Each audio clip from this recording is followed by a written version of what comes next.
BJP को आज से नया बॉस मिल गया है।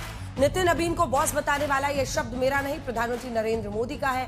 नितिन नबीन बीजेपी के सबसे युवा अध्यक्ष ही नहीं, वो पहले ऐसे पार्टी अध्यक्ष हैं जिनका जन्म अप्रैल 1980 में पार्टी का गठन होने के बाद हुआ है। आज प्रधानमंत्री नरेंद्र मोदी ने नितिन नबीन को मिलेनियल बताया है। सवाल है कि नितिन नबीन के युवा नेतृत्व का जोश क्या विपक्ष को और मुसीबत में डालने वाला है। नितिन नबीन के लिए 2026 की चुनावी चुनौती बड़ी होने वाली है। पश्चिम बंगाल, केरल, तमिलनाडु में बीजेपी कभी सत्ता में नहीं रही है। 2027 में यूपी का चुनाव पड़ेगा, जहां के लिए अगर आप देखें तो आज ही समाजवादी पार्टी कमर कसती नजर आई। अखिलेश यादव ने अपने 41 सांसदों के साथ आज बड़ी बैठक करके आगे की रणनीति बनाई है। क्या बीजेपी के मिलेनियल अध्यक्ष से मुकाबले को विपक्ष तैयार है? हल्ला बोल में आज इसी पर हम चर्चा करेंगे। पहले ये रिपोर्ट देखिए। सुधांशु त्रिवेदी सांसद और प्रवक्ता बीजेपी के हमारे साथ जुड़ेंगे। आलोक शर्मा प्रवक्ता कांग्रेस पार्टी के, सुनील सिंह साजन समाजवादी पार्टी का पक्ष रखेंगे, संजय शर्मा टीएमसी से होंगे और संगीत रागी भी होंगे। लेकिन पहले ये रिपोर्ट।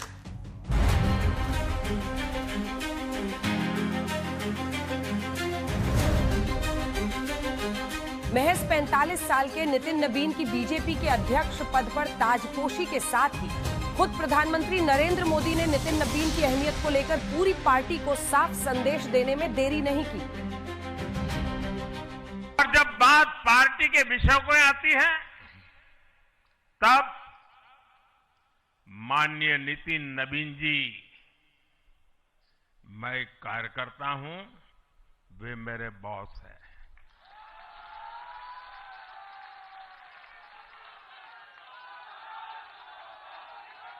अब माननीय नितिन नबीन जी हम सभी के अध्यक्ष हैं। नितिन नबीन को इस पद पर पहुंचाकर बीजेपी युवा वर्ग को साध रही है, इसका भी स्पष्ट संकेत प्रधानमंत्री की ओर से आया।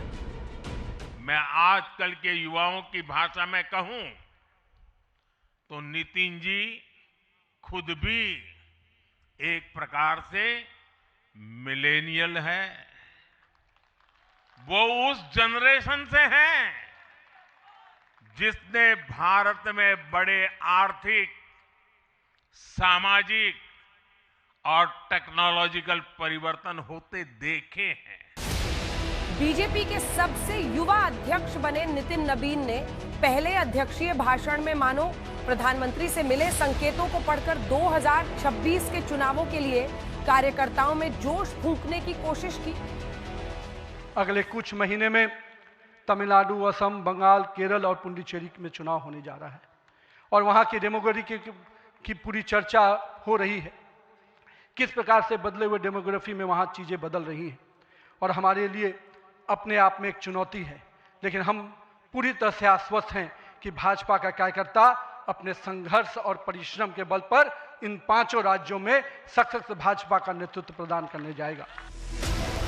नितिन नबीन की ताजपोशी को बीजेपी का पीढ़ी परिवर्तन माना जा रहा है और ऐसे में सवाल यह भी उठ रहा है कि क्या विपक्ष बीजेपी की इस तैयारी का मुकाबला करने को तैयार है, खासकर तब जब 45 साल के नितिन नबीन के मुकाबले कांग्रेस अध्यक्ष मल्लिकार्जुन खड़गे 83 साल के हैं। और तो और खड़गे का वो पुराना बयान भी याद आ गया है जिसमें कर्नाटक के मुख्यमंत्री पद के झगड़े पर वो हाईकमान की बात करते नजर आए थे। That is in the hands of High Command.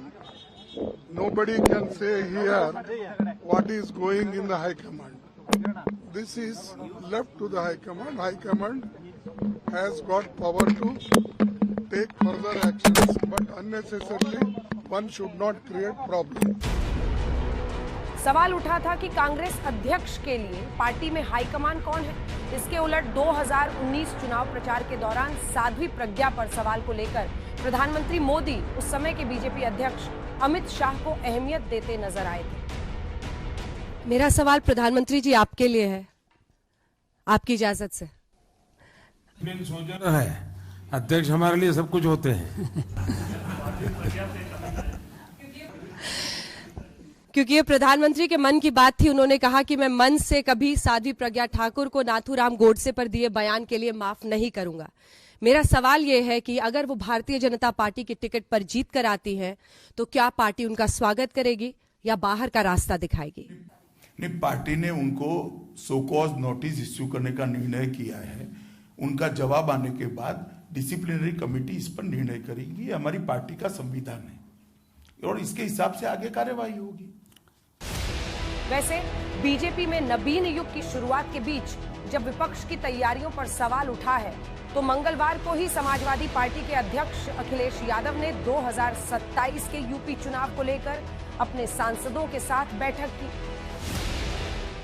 10 वर्षों से जो उत्तर प्रदेश में जुल्मो सितम चल रहा है, ये टूटती बिखरती कराहती सरकार जो सत्ता के अहंकार में उत्पात मचा रही है और जो काशी से प्रयाग तक इनका असली चेहरा उजागर हो रहा है।